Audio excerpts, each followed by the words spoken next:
નમસ્કાર વિદ્યાર્થી મિત્રો, હું છું સંદીપ સર. આજે આપણે જોઈશું ધોરણ 11 સાયન્સ ફિઝિક્સનો 3.14 નંબરનો દાખલો. તો 3.14 નંબરના દાખલામાં જે ડિટેલ્સ આપવામાં આવી છે એ જોઈએ તો આ રીતે છે. એક 80 સેન્ટીમીટર લંબાઈની દોરી છે, L બરાબર 80 સેન્ટીમીટર લીધેલું છે. તેના છેડે એક પથ્થર બાંધેલો છે, એટલે પથ્થરને આ રીતે સમક્ષિતિજ વર્તુળાકાર માર્ગે ઘૂમવામાં આવે છે. તમે અહીંયા આ પ્રકારની આકૃતિ બનાવેલી છે.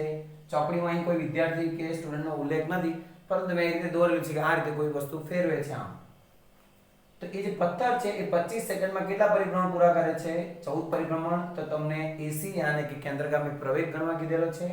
ને બીજું છે પ્રવેગની દિશા. તો દિશા આપણને પહેલા જ મળી જાય, કારણ કે કેન્દ્રગામી પ્રવેગ હંમેશા કેન્દ્ર તરફ હોય. તો એ આવશે AC આ તરફ, એટલે કેન્દ્ર તરફ. તો હવે આપણે ગણવાની જરૂર છે AC ને. તો AC ની ગણતરી ગણીએ તો કેવી રીતે ગણાશે જોજો. પહેલા તો આપણે સોલ્યુશન જોઈએ. તો સોલ્યુશનમાં જોજો AC નું સૂત્ર ખબર હોવું જોઈએ. તો AC બરાબર થાય છે v²/r.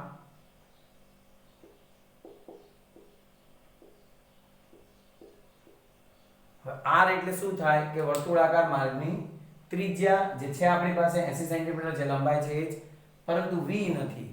અહીં પદાર્થ ચાક ગતિ કરે છે, તો v માટે તમારે કોણીય વેગ વાપરવો પડશે. તો v ને કોણીય વેગનો સંબંધ શું થાય છે? AC. v ની જગ્યાએ શું આવશે? r omega. r ઓમેગા નો વર્ગ એટલે શું થઈ જાય? r સ્ક્વેર ઓમેગા સ્ક્વેર ના છેદમાં r, એટલે એક એક r કેન્સલ થઈ ગયું. હવે આપણી પાસે r છે પરંતુ ઓમેગા નથી. તો ઓમેગા શું થાય ને ઓમેગા નું સૂત્ર પરથી પછી અહીંયા કિંમત લાવીને મૂકવી પડશે. તો આપણે અહીં સાઈડમાં ગણીએ છીએ કે ઓમેગા શું થશે. તો ઓમેગા નું શું થશે? ઓમેગા = 2π ના છેદમાં t, યા તો 2πf. t શું છે? આવર્તકાળ છે. આવર્તકાળ શું છે કે એક પરિભ્રમણ કે તો એક દોલન માટે લાગતો સમય. અહીં 14 પરિભ્રમણ માટે જો 25 સેકન્ડ લાગતી હોય તો એક પરિભ્રમણ માટે કેટલી? બરાબર સમજો. 14 માટે 25 તો એક માટે કેટલી? તે થઈ જશે 25/14. કોઈ તિરાસી મૂકીને બી કરી શકે છે કે 14 પરિભ્રમણ માટે 25 સેકન્ડ તો એક પરિભ્રમણ માટે કેટલી? તે થઈ જશે તમારું 25/14. t બરાબર થઈ જશે 25/14. હવે કિંમત આપણે અહીંયા મૂકી દઈએ તો તમારું આ થઈ જશે 2π 25/14. 14 આવશે ઉપર. તે થઈ જશે તમારું 28π/25. આ થઈ ગયું ઓમેગા. તો એ ઓમેગા ની કિંમત આપણે અહીંયા મૂકી દેવાની છે. તો અહીં AC આ ગણશું તો r ની કિંમત આપણે 80 સેન્ટીમીટર એટલે 80/100. ઓમેગા સ્ક્વેર છે એટલે 28 નો વર્ગ, 28 × 28.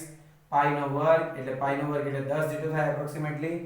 25 નો વર્ગ છેદમાં એટલે 25 નો વર્ગ કેટલો થઈ જશે? 625.